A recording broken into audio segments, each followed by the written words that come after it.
Hello and welcome to the WB Mason Coach Report on GoHofstra.com. I'm Jim Sheehan, joined again by the head men's lacrosse coach for the Hofstra Pride, Seth Tierney. And Coach, the Pride are off to a great start.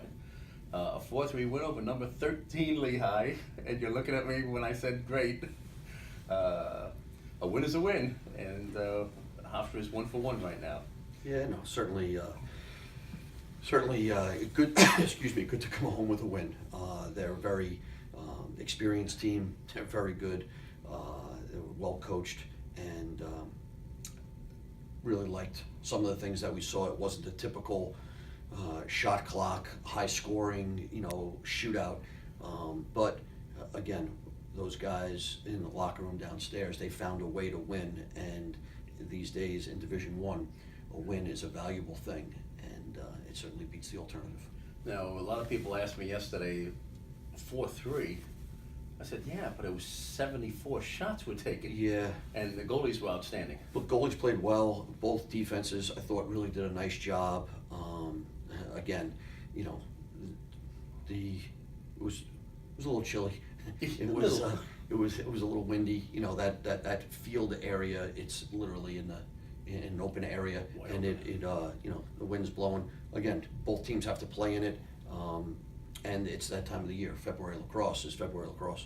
But let's just keep everything in context here. It's first game of the year. We got a long way to go. We need to get better.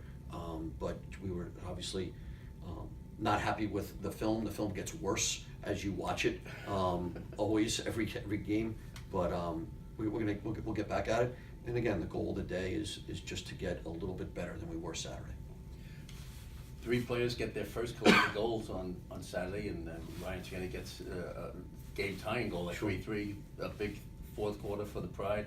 You have to be happy with the resilience and a never-die attitude. That was one of probably the biggest things we talked about as coaches on the way home was nobody got after each other. Everybody stayed pretty much composed in the whole way through, and the freshmen or the inexperienced guys, whether they be sophomores or juniors or seniors that were out there that just didn't get a whole lot of experience in the years prior, there was no flutter, there was no shaking, there was nothing. It was 3-1 going into the fourth quarter, and it was just the next play mentality, which we needed. And congrats to Witt and Matt Elder, for their goals. James Philbin, his goal, and then and Ryan popped one in to make it 3-3.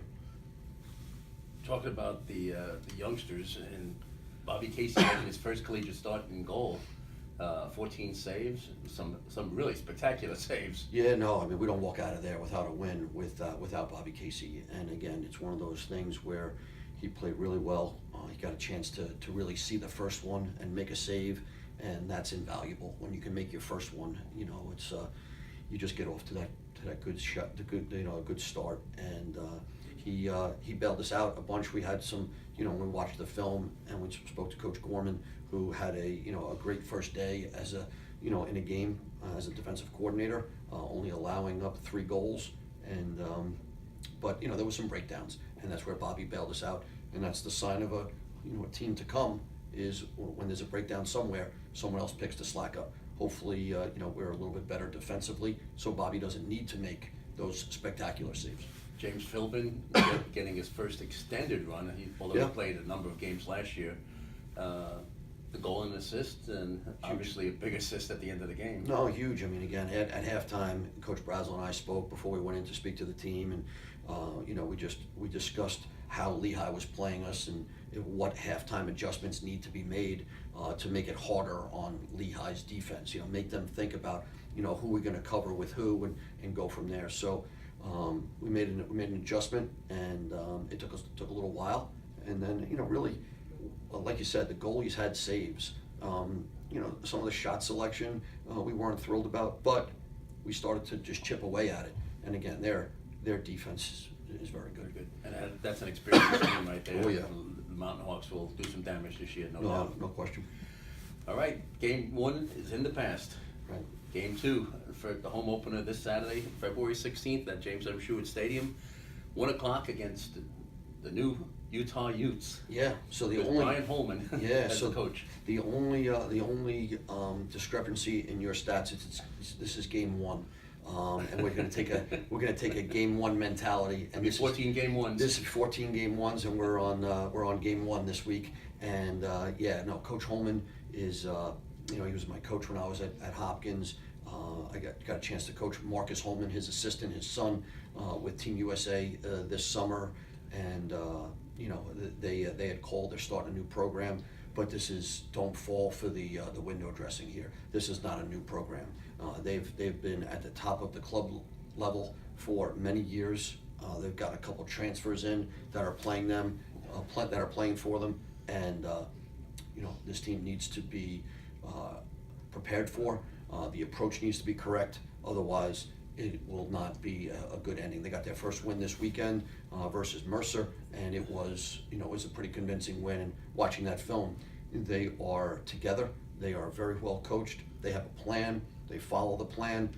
They've got some guys that can sling it on offense, very good on defense, and their goalie is very good. Interestingly enough, the two big guns on offense are both from Utah. Yes. Josh Stout. Mm-hmm. With 7 goals the other day against That's a pretty good against day. Mercer. That's a pretty good day. Yeah.